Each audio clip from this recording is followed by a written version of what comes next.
wa sahbihi ajma'in. Allahumma 'allimna ma jahilna wa zakkirna ma nasina waj'alna minal ladzina yastami'una al-qawla wa yattabi'una ahsana. Wa ba'd. Tuan-tuan dan puan-puan, masih lagi bicara pasal setan hari itu kan, yang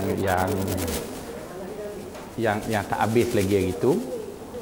Jadi sebenarnya bila berbicara tentang setan ini ada dua pandangan lah ya.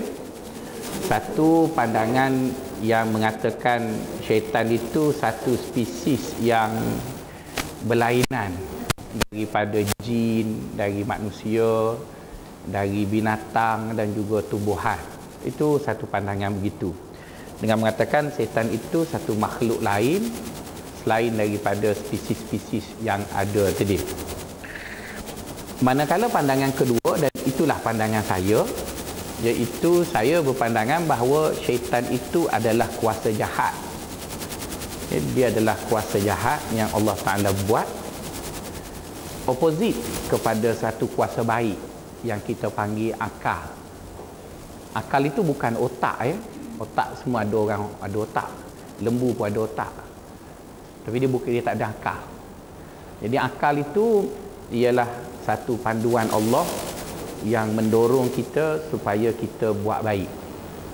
Manakala syaitan pula ialah satu kuasa yang mendorong kita supaya kita buat jahat. Jadi syaitan tadi, oleh kerana dia tidak ada fizikalnya, maka dia kena menumpang. Seperti mana otak, dia tak ada fizikalnya, maka dia menumpang. Jadi otak ni dia tak jalan seorang. Otak tu dia tak berjalan, dia duduk dalam, maafkan saya, otak pula, akal tadi dia tak berjalan seorang, dia duduk dalam manusia. Maka sebab itu manusia yang menggunakan akal adalah manusia yang terbaik, disebut ulil albab. Itu ya. La'allakum taqilun. Itu adalah pandangan ya puan-puan yang tak perlu dipolemik lah. Maksudnya kalau puan-puan, tuan-tuan tanya ustaz lain dia kata dia setuju bahawa setan itu makhluk, itu terpulang. Tapi yang pentingnya ustaz yang kata setan itu makhluk ataupun saya yang mengatakan setan itu ialah kuasa jahat, kita semua dengan dia. Kita pertama sekali apabila kita nak lawan seseorang, kita kenal pasti dia punya benda. Tadilah ya begitu. Okey puan-puan, bila kita dah faham begitu, maka sebelum kita bergaduh dengan orang, kita mesti ada konsepnya. Apa konsep kita dalam lawan setan ini? Kenapa saya kata kena tentukan konsep? Kerana konsep itulah akan menentukan tindakan kita. Bagaimana kita akan bertindak untuk benda tadi. Sebagai contoh ya, tuan-tuan, kalau kita sakit ya, ada doktor yang melawan penyakit tadi dengan menggunakan membunuh penyakit tadi. Dia akan bunuh, mungkin dia potong ke, dia buang ke. Itu satu jenis doktor. Ada satu lagi jenis doktor, satu jenis perubatan, dia tak lawan penyakit tadi, tapi dia memanipulit satu benda lain, di mana benda lain tu akan mengurangkan kesan sakit tadi. Misalnya kita tengok perubatan yang menggunakan pendekatan homeopati. Dia ubat kecil manis pun manis. Betul kan? Semua ubat dia manis. Tapi perempuan nak kata homeopati tak betul pun, betul juga. Tapi dia satu pendekatan. Ada juga pendekatan yang lain yang tuan-tuan dengar ustaz-ustaz duk cerita pasal perubatan Islam. Sakit apa pun doa je. Kecil manis, doa, daun, doa. Dia doa. Dia juga satu jenis perubatan yang perempuan tak boleh nak kata tak betul. Yang pergi dekat perubatan konvensional tu cocok je, sakit apa cocok. Perubatan juga santai. Ada pergi tempat lain tu kerak perubatan juga. Jadi sebab itu pada saya sekarang kita punya targetnya sama, iaitu kita nak lawan setan.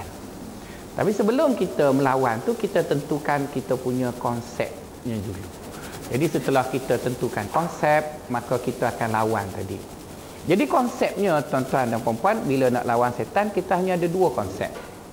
Satu konsep iaitu kita mengambil sikap kita berperang dengan dia secara terang-terangan.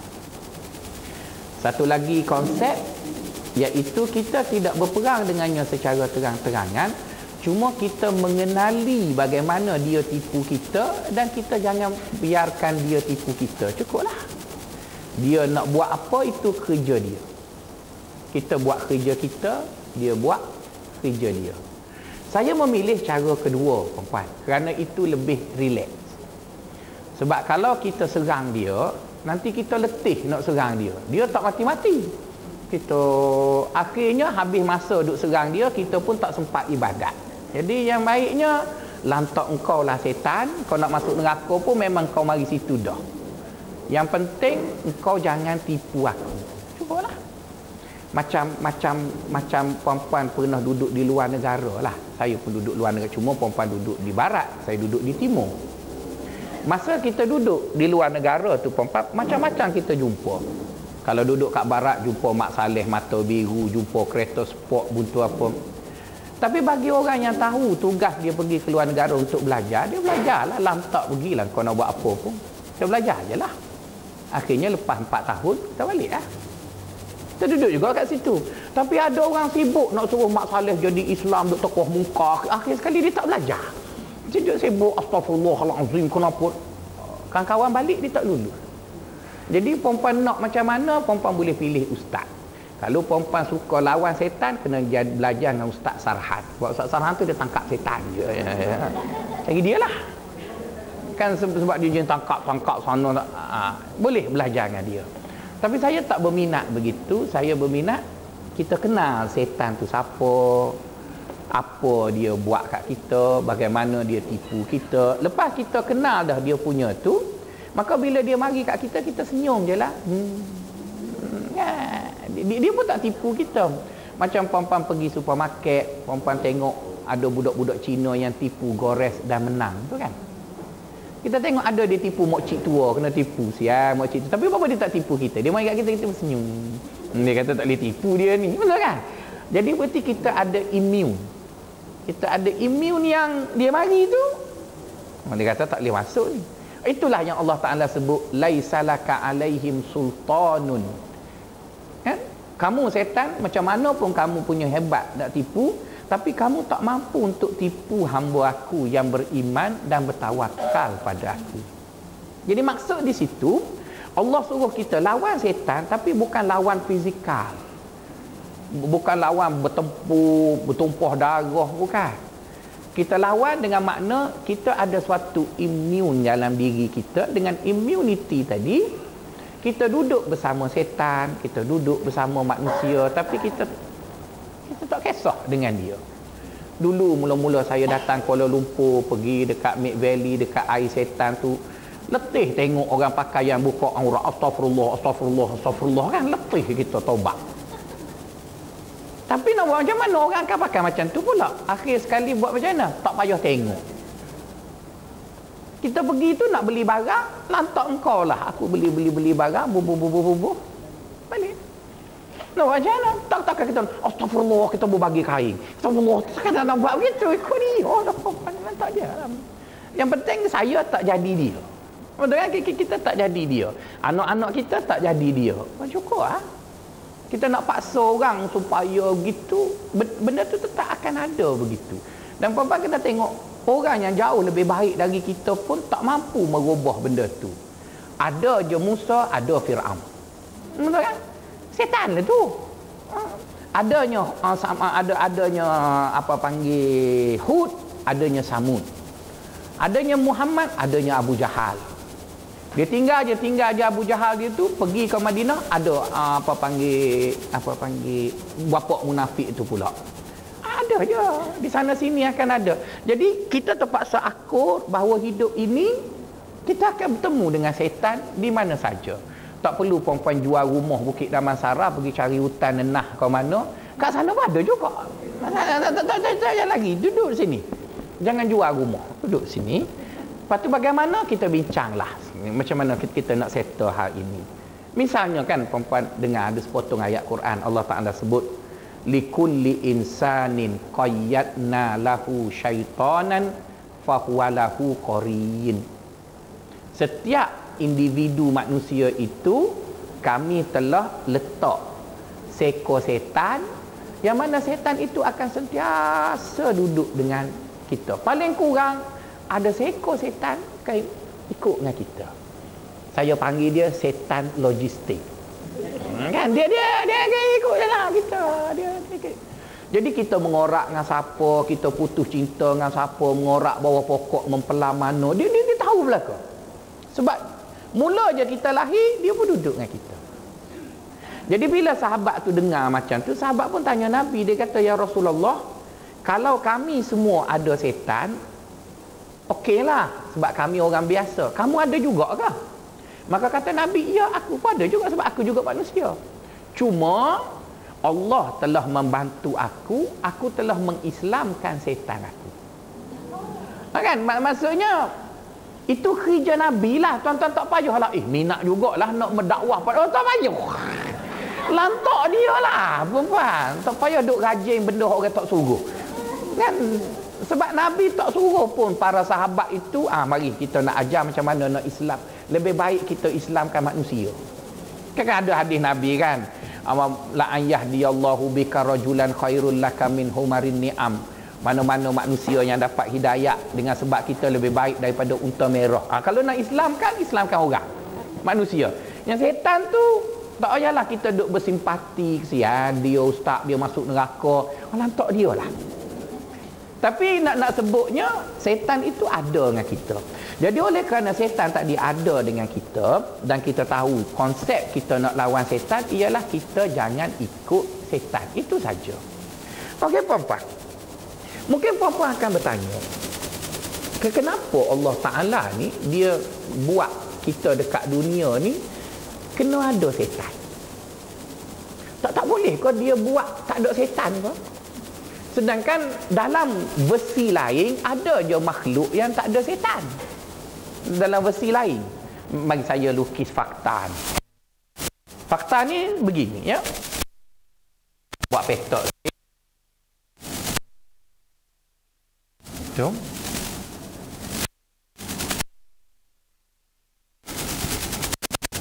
Ini manusia.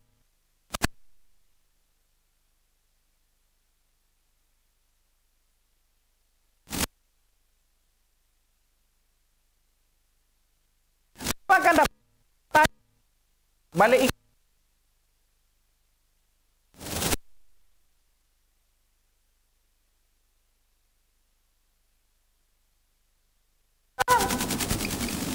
lemah.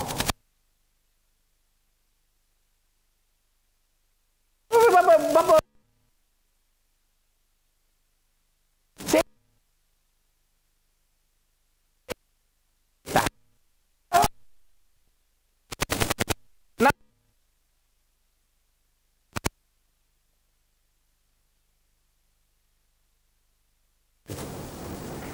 okey puan, berdasarkan fakta yang tak seimbang tu, di mana keadilan Allah? Fakta tu tak percaya ke fakta tu? Itu solid tu, fakta tu memang gitu. Di mana keadilan Allah? Dan kita takkan nak kata Tuhan tak adil. Allah kan maha adil. Maka di situlah yang perlu kita berfikir, kenapa jadi begitu? Sepatutnya matlamatnya sama. Matlamat malaikat taat perintah Allah. Betul kan? Matlamat kita juga taat perintah Allah. Sepatutnya kalau matlamatnya sama, maka prasarananya sama. Prasarananya mesti sama. Sebab tu saya selalu sebut saya tak setuju dengan meritokrasi kerajaan bagi kat China. China ngaji sekolah bandar. Minum susu, makan biskut Tiger.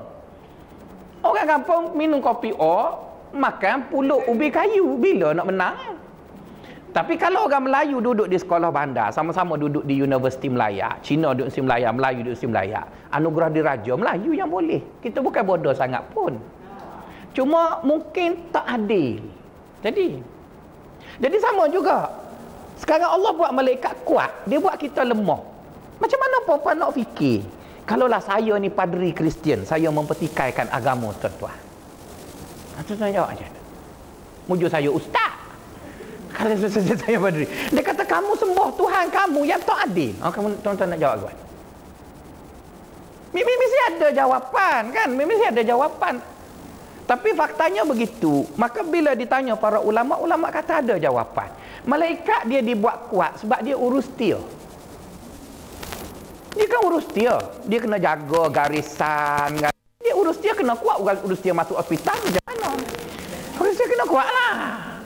Sebab dia kena jaga jaga tulis. Maka dia kena kuat. Dia tak boleh MC. Kalau malaikat roket atik MC, nanyalah pagi ni kita mari dia MC. Betul kan? 12 tengah hari baru dia segar, hilang sakit kepala. Dia pun tulis kita jahat dari pagi. Nanyalah kan, sebab tu dia tak boleh lemah, dia tak boleh kuat, dia kena lemah sebab dia urus dia. Kita pula tuan. Tuan tak apa lemah sebab tuan. Kita tengok kan, bodyguard raja kena kuat, rajanya lemah. Raja tak apa lemah sebab dia tuan. Raja nak gagah macam bodyguard apa? Bodyguard gagah lah. Jadi malaikat itu dia kena kuat, kena urus, jaga dunia, jaga rezeki. Kita tidak jaga, kita guna. Kita guna dunia, kita guna laut, guna hujan, kita gunanya. Sebab kita tuan kan? Wasakhkhara lakum ma fis samawati wal ard. Diperhambakan semua benda yang ada di bumi ini untuk manusia. Jadi oleh kerana semua benda tu akan kita guna, tak apalah kita lemah pun. Itu jawapan yang pertama. Jawapan yang kedua, oleh kerana Allah buat kita lemah, maka kalau kita silap ada alasan untuk minta maaf. Kan kita misalnya kita buat dosa. Ya Allah, saya berdosa kerana saya lemah tak tahan godaan. Lepas buang kes. Cuba kita kuat. Cuba kita kuat. Kita nak bagi excuse apa? Puan-puan dengar satu cerita. Cerita ni, kalau puan-puan tengok cerita ni baru je main dekat HBO, iaitu Tom Cruise. Tom Cruise ke apa? Hero Handsome Tom Cruise. Tom Cruise tu. Apa panggil? Tom Cruise tu. Tom Cruise tu dia berbakti kepada Hitler, dia putus tangan, dia yang cerita tu kan, yang nak bunuh Hitler lepas tu tak jadi. Sebelum dia dibunuh oleh Hitler balik, dia masuk dekat bilik menteri yang rancang, menteri senior yang rancang tu. Ada? Apa ni? Brad Pitt ke tu? Ikutlah. Tak apalah. Ikutlah Brad Pitt ke Tom Cruise ke apalah. Yang penting buat datin tengok, saya tengok. Okeylah. Okay.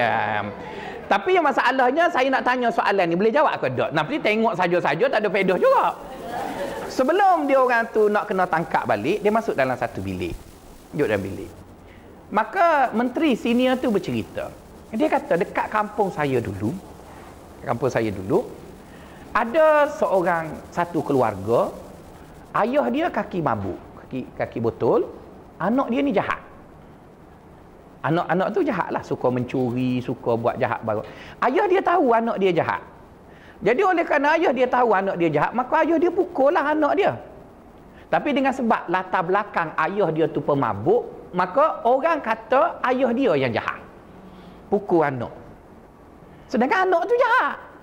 Masa ayah tu pukul anak, ayah tu tak mabuk. Masa lain orang mabuknya. Jadi oleh kerana dia dikenali kaki mabuk, maka dia dituduh mabuk pukul anak. Jadi kadang-kadang mak dia ni pertahankan anak dia sebab mak dia tak tahu kena tipu kat anak dia. Maka mak dia kena pukul kat ayah dia. Tiba-tiba maknya mati, budak ni tak menangis pun. Sebab sedangkan mak dia yang duk defend dia tak menangis pun. Tapi bila ayah dia mati, budak tu nangis sangat. Dia pun tanya askar-askar bodoh kena tangkap ni kan, apa moral of story?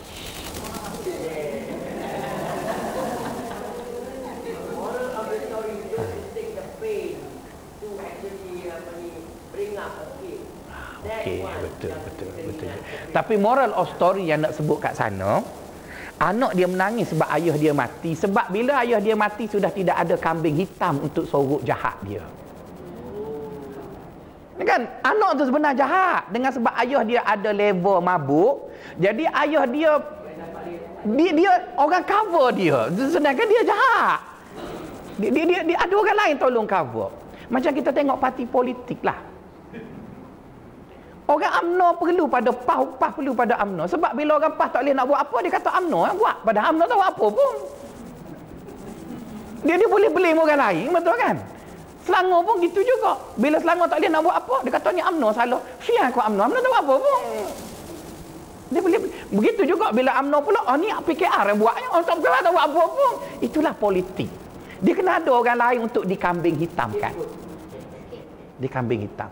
Maka kita muju ada setan, boleh kita kambing hitamkan setan.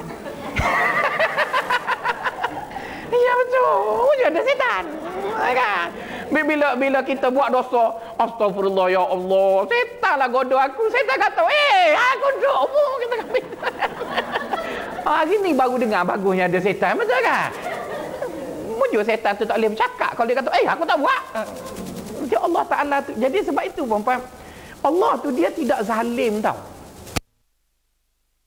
Tu nampak macam dia maha bijak sana. Kita tak boleh jawab, itu jahil kita. Tapi jangan kata Allah tak betul. Nanti ada orang lain boleh tolong jawab. Ada orang lain boleh tolong jawab. Allah buat kita lemah. Alasan pertama, sebab kita tidak jaga bumi ini. Kita mentadbir. Mentadbir tak perlu kuat. Sebab tu tuan-tuan tengok bos di jabatan, selalu kecil manis, gauk. Yang khani tu kena sehat. Sebab khani lah yang kena saik surat apa. Dan kalau tuan-tuan jadi panggil askar, general sakit orak belakang jalan selalu. Yang gagahnya soldier tu. Soldier tu gong tembok. Mana ada general gunggu tembok? Tembok, general cakap je. Yang tembok askar. Jadi sebab itu puan-puan, kalau dia kata kenapa malaikat kuat, sebab malaikat petugas. Kita tuan dipanggil khalifah. Kan tuan. Jadi tuan lemah tak apa. Itu yang pertama. Yang kedua, bila dia buat kita lemah, maka Allah sebut, Rasulullah SAW sebut dalam satu hadis, mana-mana orang yang buat salah, itu dosa, tapi tidak dikira dosa bila dia buat kerana terlupa, tersilap dan dipaksa oleh orang. Ketiga-tiga itu adalah ciri lemah. Maka berarti mujulah ada tiga benda tadi boleh buang separuh dosa kita yang Rocky Atik tulis. Kan kita balik nanti dekat akhirat buku kita banyaknya dosa. Macam mana Allah nak buang kes? Mujur dia buat kita lemah. Kita kata ya Allah, engkau buat aku lemah sebab itulah aku terlupa. Buang kes dosa hak disebabkan terlupa. Geda sikit buku kita, betul kan? Ya Allah, aku minta maaf sebab aku dipaksa masa tu didesak oleh nafsu. Buang ke pula, suruh lagi pula dosa kita. Akhir sekali tinggal dosa yang dibuat memang kerana nak lawan Tuhan. Sikit je lah. Maksudnya sengaja buat sikit je lah. Jadi mujur dia buat kita lemah. Kalau dia buat kita kuat, tak ada alasan. Jadi kan baru kita nampak bahawa Allah tu sayang kat kita. Cuma kita yang gelojoh tu kita gitu. Itu baru lemah pergi kat setan pula. Kenapa Allah Ta'ala buat setan? Kerana bila dia buat setan ni kan, maka bermusuh. Yang disebut bahasa Arabnya aduwun. Kan? Kita akan bermusuh. Dalam persaingan, maka akan ada dua kebarangkalian, menang atau kalah. Kan benda-benda kita bersaing. Menang dengan setan tu bermaksud dia goda kita, kita tak ikut dia. Menanglah. Kalah bermaksud dia goda kita, kita pun tersungkur ikut dia. Puan-puan punya berfikir, bila kalah maksudnya rugi. Tapi dalam fikiran agama, jangan fikir kalah itu rugi. Kalah itu ada faedah. Sebab dia yang buat kalah tu. Dia yang buat kalah. Dan dalam perlawanan sekarang pun, ada kalahnya orang kalah duit banyak. Kan? Yang orang main atur perlawanan tu kan?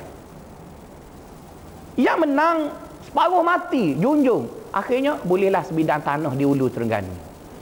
Betul kan? Yang kalah ni sebab dia yang bagi orang tu menang, sebab orang tu nak popular, dia dapat saham 5 juta.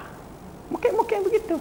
Jadi sebab itu nak sebut tuan-tuan, dalam persaingan hidup ini, kalah tak semesti rugi. Dan menang tak semesti untung. Rugi. Contoh mudah ya, perempuan, katalah perempuan hidup sekarang umur 40 tahun. Misalnya kita garis lentang ni, perempuan beranak kat sini kubur, mati. Perempuan dah duduk kat sini ni, dah 50 ni. Bermaksud mungkin 40 tahun dulu perempuan kalah dengan setan. Maksudnya ikut dia, buat dosa apa semua.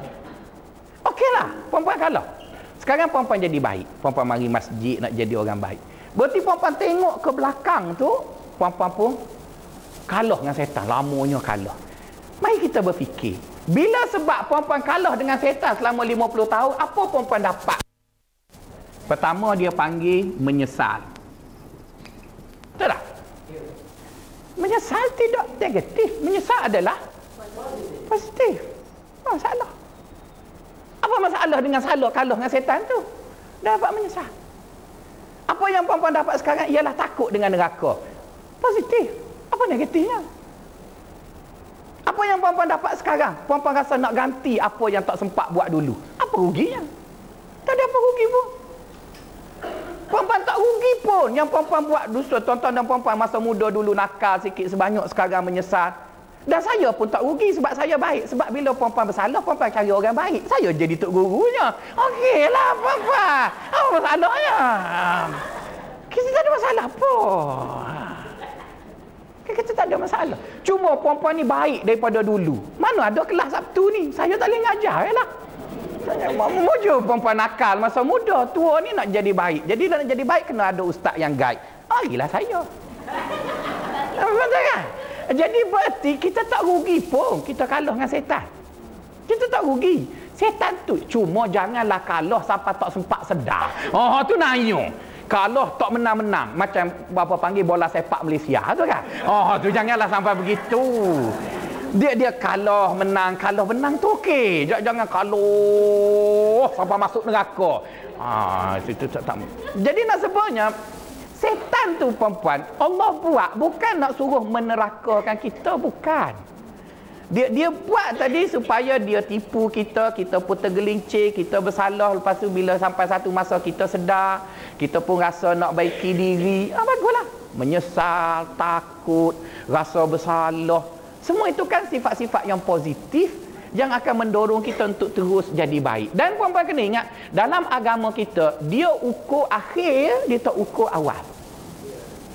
Dia tak kisah pun siapa kamu awal tu. Tuhan tak kisah. Tuhan kisah ujung kamu tu apa. Ujung kamu apa. Maka itu dia sebut, apa panggil, minta doa supaya Allah bagi kita husnul khatimah tu. Sebab ujung tu. Jadi kalau perempuan tuan-tuan dulu nakal, hitam. Lepas tu bila dekat ujung tu putih. Comel. Tapi kalau saya, waliyahzubillah lah, bukan saya, ada orang lain lah. Putih. Dekat akhir, hitam. Apa mana? Sebab Nabi sebut al-umur bi khawatimiha. Cara fikir Allah, dia kira ujung. Dia tak kira awal. Dia kira ujung. Jadi sekarang, kita jangan duk malu hak sudah-sudah lah. Kita cerita yang sekarang kita buat apa. Jadi bila sekarang kita menuju kat situ, maka kita tak kalah dengan syaitan. Cuma dalam perlawanan ini ada kalah menang. Itu suatu yang biasa. Jadi sebab itu bila dengan adanya syaitan tadi, kita akan mempunyai sifat kompetitif, iaitu bersaing. Kita akan bersaing, kita akan beringat, kita akan tidak mudah leka. Cuba kita tengok hari ni ya, apabila orang Melayu sudah dibuang separuh keistimewaannya dengan tak ada beasiswa, tak ada apa. Maka kita lihat orang Melayu punya daya tahan diri yang tinggi. Bersaing dengan orang lain. Dan dia bangun, megah dengan kaki sendiri. Tapi kalau Melayu terus dia beri beasiswa, dia beri tu apa benda, kita akan jadi lembek. Saya bukan nak hina orang Brunei. Tapi kalau tuan-tuan duduk di Brunei itu, yang ajar orang Brunei semuanya orang Semenanjung. Profesor-profesor di Universiti Brunei itu orang sebenarnya, sebab orang Brunei mengaji buat apa? Beasiswa dapat, gaji dapat. Orang Semenanjung ni lah yang tak ada kerja tu pergi mengajar sana. Biasanya profesor ataupun pensyarah akademi Islam tu selalu pergi mengajar. Tapi bila pencen, sekarang Prof Kamil Majid dah pergi dah. Duduk sana 2 tahun, dapatlah kontrak sampai mati. Duduk sana. Dekat Malaysia orang tak pakai dah Prof Kamil, pencen. Tapi kat Brunei laku lagi. Kenapa? Sebab dia selesa. Sekarang kita dah pergi klinik yang murahnya satu Malaysia aja. Ubat lain maka akhirnya kena beli premium, kena bayar premium, ada kad apa panggil Prudential ke, saya bukanlah menjual Prudential maksudnya. Jadi berarti kita ada daya tahan sebab kita bersaing. Saya tuan-tuan, kalau saya duduk Universiti Melaya di Kelantan, di Kelantan tu tak ada bersaing apa. Kan kawan saya nego kereta. Saya duduk sini, saya kena bersaing. Kan kawan pergi seminar, pergi England, tak pandai cakap Inggeris, kena cakap. Lepas tu saya tak balik Kelantan. Sebab kena bersaing lah. Saya kena bersaing lah. Jadi bersaing itu suatu yang baik untuk orang tadi. Maka sebab tu dia buat setan. Supaya kita bersaing. Tapi malaikat, dia tak ada graf naik. Dia statik je. Saya apa? Malaikat ada perempuan tengok iman malaikat naik. Mana ada iman malaikat naik? Dia begitu. Malaikat dia gitu. Dia tak ada apa-apa nak kacau dia kan. Kita dengar malaikat yang duduk dalam syurga yang rokok tu rokok. Jadi dia punya pahala statik. Rokok. Hak pikul arah tu tak pikul. Kan tuan-tuan nak hidup macam tu silakanlah. Hamba tu sih mana anak yang bersaing tuan-tuan. Kita tak bersaing. Jadi dengan sebab Allah Ta'ala buat setan kan. Dan dia buat kita pula lemah, diganggu oleh setan. Maka kita akan berdosa, betul kan? Dan berdosa itu dengan sebab sifat kita lemah, setan pula ganggu. Berdosa tu dia jadi berurutan. Maka macam mana Allah Ta'ala buat? Dia tak nak kita masukkan kita dalam neraka sedangkan kita selalu berdosa. Maka keluarlah satu fakta ataupun satu peraturan mengatakan kamu tak masuk neraka dengan sebab dosa. Tak masuk neraka sebab dosa. Ya, kita tak masuk neraka dengan sebab dosa dan tak masuk syurga dengan sebab pahala. Masuk neraka dengan sebab dosa. Ya, pandai perempuan. Kita masuk syurga dengan rahmat Allah bukan sebab dosa tu. Kalau kita sebut dosa, apalah sangat dosa Adam. Makan buah sikit kena terajam. Keluar tu. Sikit je kan. Maaf je lah. Makan sikit. Berdebu terajam pak bawah tu. Setan pun, iblis yang duduk dekat syurga pun, bukannya besar sangat dosa dia pun. Suruh patut tak buat. Kat kita banyak kali Tuhan suruh kita tak buat ya. Tak seragu pun. Kalau nak kira kuantiti dosa, iblis tu satu je dosa dia. Perempuan berapa? 1 juta. Patutnya perempuan masuk nerakanya. Iblis satu je. Tapi iblis yang tak masuk syurga tu bukan sebab dosa tu, sebab takabur tu. Bukan sebab dosa, bukan kuantiti nombor dosa tu. Adam pula yang masuk syurga bukan sebab ibadatnya banyak, atas sebab menyesal, minta maaf. Dah salah mengakulah perempuan. Betul. Ya. Salah mengakulah. Maksudnya sekarang orang yang masuk neraka tu ialah orang yang buat dosa tapi tak nak mengaku salah. Itu masuk neraka tu. Itu masuk neraka. Simple je. Sebab Allah bila dia masukkan kita dalam syurga, dia bukan nak pahala, nak buat harta modal menjalankan operasi syurga. Mana dia perlu pahala? Dia unlimited budget. Dia tak perlu kita bawa, kalau perempuan bawa pahala 3 bilion bagi ke Allah. Allah kata nak buat apa? Aku nak buat apa? Kalau perempuan bawa duit bagi kat pemaju beli rumah sini, okeylah sebab pemaju nak pitih tu. Allah nak buat apa? Beri pahala. Yang dia suruh buat kita dekat dunia ni, yang pentingnya kita usaha buat. Sebab tu dia tak bagi rekod pahala. Mana ada buku rekod pahala? Sebab mu tak sedut fikirlah pasal pahala tu. Yang penting kau buat. Kau buat. Jadi oleh kerana dia buat kita selalu berdosa, maka dia pun lah. Allah ni ada satu perangai. Dia